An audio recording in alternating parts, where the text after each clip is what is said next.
Hello, everyone. I'm the director for a New Zealand not-for-profit called Common Knowledge Trust, and we happen to hold all of the birthing skills that hundreds of fathers and mothers developed in the United States in the early 1970s and are now in online birthing classes. So, to remind people, we are a tax-exempt charitable organization that's registered, which means the sale of any of our online birthing classes return to the trust to do the work that we do, which is this one branch of our trust is to promote a concept that we have promoted since the early 1970s. And we are all of the families that develop these skills. So the families asked me to carry forward this concept, which has not become the norm, which is that it's normal and natural that when you're pregnant, you self-learn birth and birth coaching skills, and then you use your skills to work through the activity you do when you birth your baby. For every type of birth, without exception, we get pregnant to have a baby. We have to do the activity of birthing our baby, even if it's driving to the hospital, being prepped, and having surgery. This is our baby's birth, and we can use skills to actively work through that birth journey with our baby. And that's important because that empowers us as mothers and fathers. So when I use the word we, it is because I was asked by families to carry forward this concept and to get all the skills that they developed into resources that anybody can use. And they're now online birthing classes. So for many, many years, I was not public, and I've decided to become public now because of the COVID issue and because the childbirth trend that got put in place in the 1980s doesn't appear to be working. So I want to talk today, based on the description of the two posts that I read, about these words around childbirth, particularly around breech babies, which is skills, choices, just in case, and every little bit helps. So the first question really that this woman asked was, if breech babies are normal, why are women doing everything they can to try to turn their babies? So what I want you to understand, after being involved for 50 years and working, not involved in birth, but working in many, many traditional communities, every human community, of which there are thousands and thousands and thousands of them, consider anything that might or can happen at birth to be normal, natural, and physiological. People don't mean it to always mean easy or a good outcome. And that's where part of the confusion lies. So when we talk about normal birth or natural birth or physiological birth, there's sort of a very big implication that if you just left it alone, she'd be right and women will do fine. Then if that's accurate, then why are there people training people to deliver breech births? Why are midwives going to school? And what are women doing and men doing? And that's where it comes back to these four words: skills, choices, just in case, and every little bit helps. So if you're pregnant with a breech baby, and it's normal, breech babies are normal, and when I gave birth in 1970, 99.99% of them would have been born by us laboring and having a vaginal birth, whether we coped or suffered, whether we had a short labor and a good outcome or a tragic outcome, or a long labor with a good or a tragic outcome, whether the baby had problems or didn't have problems. So breech has always been normal, natural, and physiological. So we now live in a choice-based system where pregnant women with breech babies are having lots more medical assessments and monitoring than was ever available in 1970 when I gave birth. And so from very early on, they're saying, oh my God, at 26, 28 weeks, my baby is breech.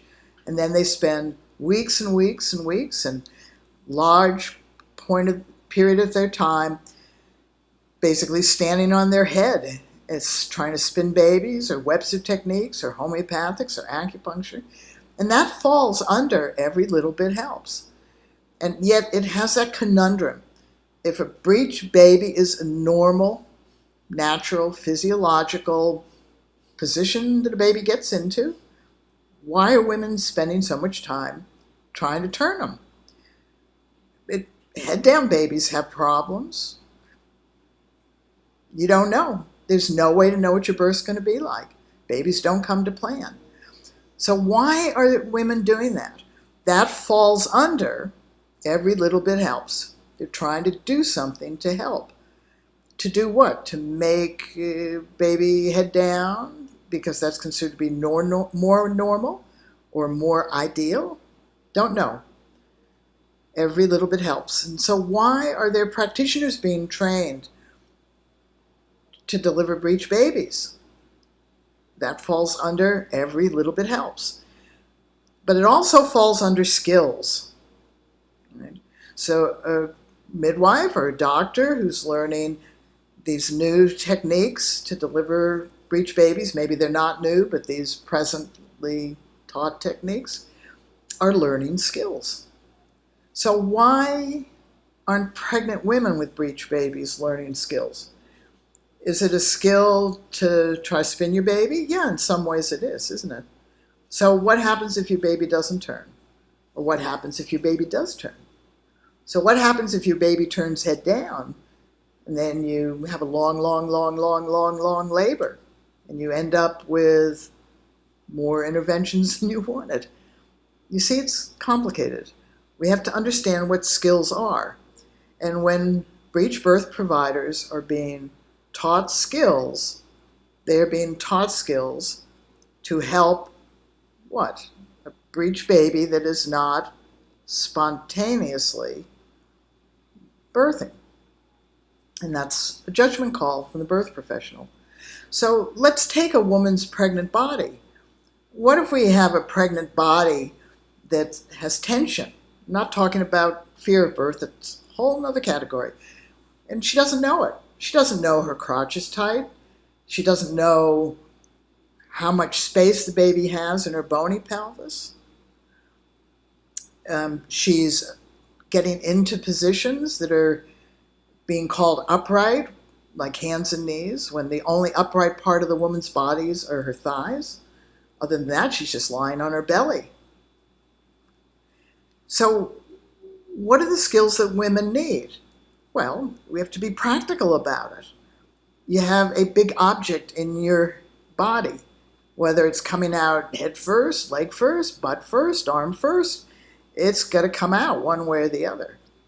And if you don't know how to open your body for your baby, if you haven't prepared your body to open up, both the bony structure, the soft tissue of your pelvis, and the soft tissue of your vajayjay, then you, without intent, can be increasing the risks to your baby, whether it's head down or a breech. And yet we don't live in a system in which you're told to become skilled. We live in a system which you're told to make choices. So you're making choices to try to find a skilled breech practitioner, and you are presenting them with an unskilled body, and perhaps unskilled so you don't cope well with the natural occurring pain. So why would you want to become skilled as a woman who has a breech baby inside? Well, that falls under the word skills, and it falls under every little bit helps, right? And it falls under just in case. So if you're birthing a breech baby that's either known or not known, then if you have a tense body, it's harder for your baby to open you up and come down through and out. If you have a body that is opened and you've prepared it and you've softened it and made it mobile, then every little bit helps. Every little bit helps that you are perhaps reducing or preventing any risk to your breech baby, because there are normal, natural, and physiological risks to your breech baby. And those are heightened in a body that has tension. And we know that, even though we want to cross our arms and go, no, we don't, because when doctors do episiotomies, they are doing episiotomies because they know that a woman's crotch might be tight. Now, sure, we can go on and say, well, they did it for everybody. But the reason they started doing it was because women's crotches were tight. Women hadn't the skills to prepare down there. What about forceps? Doctors know that a big object is coming down through and out. And if the inside of a woman's body higher up is tight, it's harder for that baby to come down through and out. It's not that they're being mean, it's they're trying to solve the problems, because modern women are risk averse. So when we all gave birth in 1970, 95% of us labored and had vaginal birth. We did that, risks and all, good outcome or bad outcome, suffering or not suffering. And we, as consumers, demanded that the medical profession reduce the risks. So now there are many people who are saying, my breech baby is normal, natural, and physiological, and I want to labor and have a vaginal birth. Therefore, from our viewpoint as a trust, you absolutely must become skilled. You can do all the other things, the Webster technique, you can spin your baby if you want, you can get acupuncture and use homeopathics. And you really need to become skilled to learn how to open your body, soften the tissue in your vagina through doing internal work, and you very, very much need to learn to cope and manage through the hard work of labor. And you very, very much need to learn to read the contractions that your baby is sending you messages in each contraction, whether they like your position, whether they feel that their space is compressed, or whether they feel that you have internal tension that you need to reduce. And why would you do that? Just in case, because there's no way to know what your birth's going to be like, and every little bit helps. Because you have an obligation. You may want to have a skilled breech birth provider, but don't you think that skilled breech birth provider would prefer working with a skilled birthing woman than an unskilled birthing woman who's just making choices?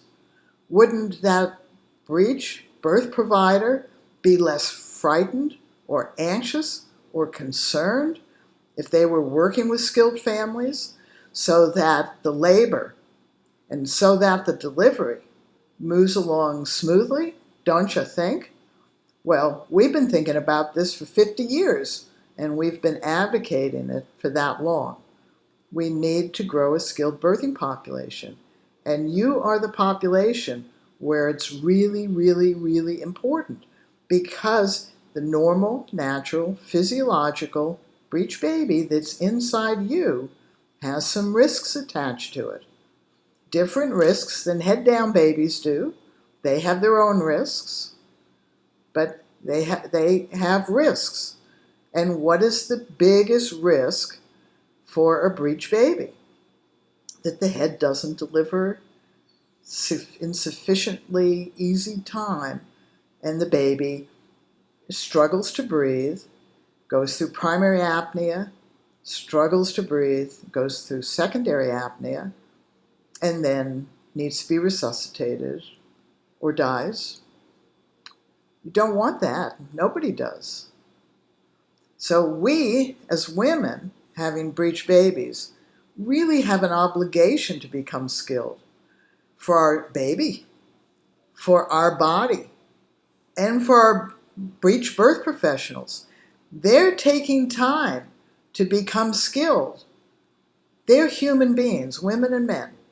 Don't you think that they would be more confident and less frightened and more certain that you are working together, all of you working together, if they knew that you were skilled and in what way you were skilled? Think about it. Choices are fickle. We make them, they change, we don't like them, we lack them. However, What we really, really want to do is to understand that skills are what you use every single moment of your breech birth or your head down birth. And if you can understand the importance of just in case, your breech birth provider doesn't want to use those skills if your baby comes out easily. They're learning those skills just in case. Just in case. They would like you, and they don't even know that they would like you to become skilled, because there is no societal message that says that families need to become skilled to birth their babies. There's zero. There was a moment in the 60s and 70s where that was an idea, but that idea was always targeted to what were considered to be the low-risk pregnancies and births that were considered to be normal, natural, and physiological. And everybody else fell outside that scope. And as a mom with a breech baby, you fall outside that scope. And yet, your breech birth is normal, natural, and physiological. So think about these four things: skills, choices, just in case, and every little bit helps. If you want to be in touch with us, please go to our website, birthingbetter.org. You can send us a message. Love your comments, and our trust will work with everybody, birth professionals and childbirth educators and midwives and doulas and consumers, to grow a skilled birthing population. That doesn't just include our skills. Skills. Choose the skills you want to learn. Right? And then help your birth provider know what skills you have learned, and then present to them in your breech birth a skilled birthing woman with a skilled birth coach, her husband or other, and work through the activity of birthing your breech baby in a skillful manner, so that that birth is an efficient birth and one that doesn't elicit the need of your skilled breech provider doing too many skills on you, because it looks as though your baby could have a problem and is being delayed during the delivery. Thank you for listening. Bye-bye.